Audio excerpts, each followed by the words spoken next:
Quanto vale o seu sonho? Hello, eu sou o Ray da Ray Power Language. Eu venho de Miami e estamos trazendo umas dicas fundamentais para que você finalmente realize o seu sonho de falar inglês como um nativo, entendendo como nós pensamos e utilizando bem a língua. Neste caso, este outro vídeo de outras dicas que estamos passando sobre as preposições, ok? Em outro vídeo passado nós falamos sobre 3 preposições in, on e at. Neste aqui vamos abordar o que são as preposições for e to, porque essas muitos brasileiros não sabem utilizar, porque tem coisas parecidas. Então, às vezes você fica duvidando. Uma coisa que é interessante, em outra dica eu falei sobre o que na realidade significa aquela frase de tempo é dinheiro, time is money, o que na realidade significa isso. Se não viu, procure lá e veja o que significa time is money na real, ok? Que às vezes não é o que vocês pensam. Então, o que acontece? Para nós, na conversa, quando estamos falando com vocês brasileiros e vocês começam a titubear, eu acho que essa palavra em português, como que parece gaguejando, que não sabe o que acontece. Lembre que eu estudei neurociência e psicologia cognitiva. Nós temos, logicamente, o inconsciente e a parte consciente. O inconsciente sabe muito, mas o consciente, que supostamente é uma barreira para não deixar entrar coisas ruins, ele também às vezes atrapalha muito para deixar sair as informações que o inconsciente tem. E isso em função de que vocês brasileiros, por cultura, se policiam muito para não pagar mico por nada, não? Então, esse inconsciente sabe muita informação, mas o consciente não deixa sair, não deixa falar, porque eu não sei se tinha que utilizar a preposição for ou a preposição to, e aí fica duvidando, e aí não sai a conversa, e aí nós ficamos pensando que demora a falar com esses brasileiros. É incrível como vocês demoram para falar uma frase simples, não? Lembre um detalhe que eu já tinha falado em outra das dicas, mas vou repetir aqui, é importante que você saiba isso. Para vocês é importante o como vocês falam inglês. Quando eu estudei lá na Universidade Federal Português, a professora me falava muito ouvido para eu conseguir ouvir os sons abertos. Vou e vó. Eu não conseguia escutar isso, porém não conseguia produzir esses sons abertos, ok? Agora, graças ao trabalho da professora, já consigo.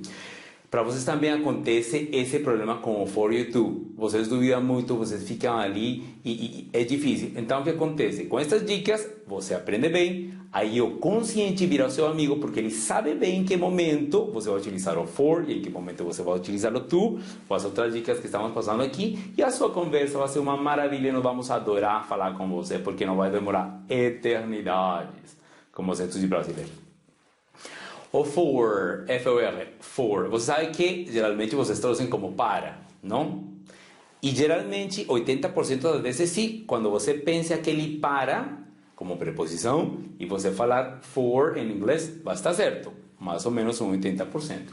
O to nos dá a ideia de em direção a, ok? Por exemplo, eu vou ao banheiro, que como vocês sabem, chamamos de toilet, então eu vou ao banheiro, I go to the toilet. E uma coisa interessante, em português, as pessoas, por exemplo, vocês utilizam 3 preposições para a mesma frase. Eu ainda, quase 12 anos no Brasil, estou aqui, mas ainda não sei qual é a certa. Vou ao banheiro, vou pro banheiro, vou no banheiro, porque todo brasileiro fala essas 3.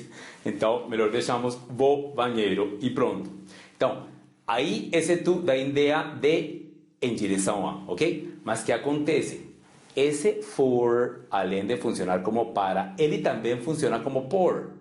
E aquele to, além de funcionar como em direção a, ele também funciona como o para. Então, quando que esse for funciona como por e quando que esse to funciona como para. E aí que o brasileiro não consegue encontrar a forma certa para poder se comunicar. Bem facinho, tem uma frase em português que, logicamente, os brasileiros me ensinaram para eu poder falar para vocês claramente este exemplo. É diferente falar eu leio por você que eu leio para você. Nessa primeira frase, eu leio por você, aí traduziríamos em inglês. I read for you, aí utilizamos o for como para, como por, desculpa, como por.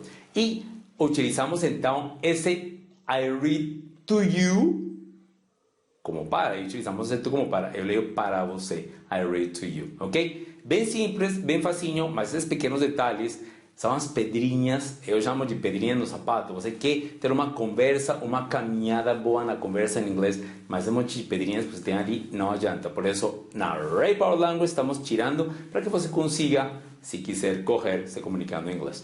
Bem-vindos, muito obrigado pelo seu tempo. Curta essas dicas, compartilhe com quem você quiser e vejo você na próxima dica. Thank you, bye bye.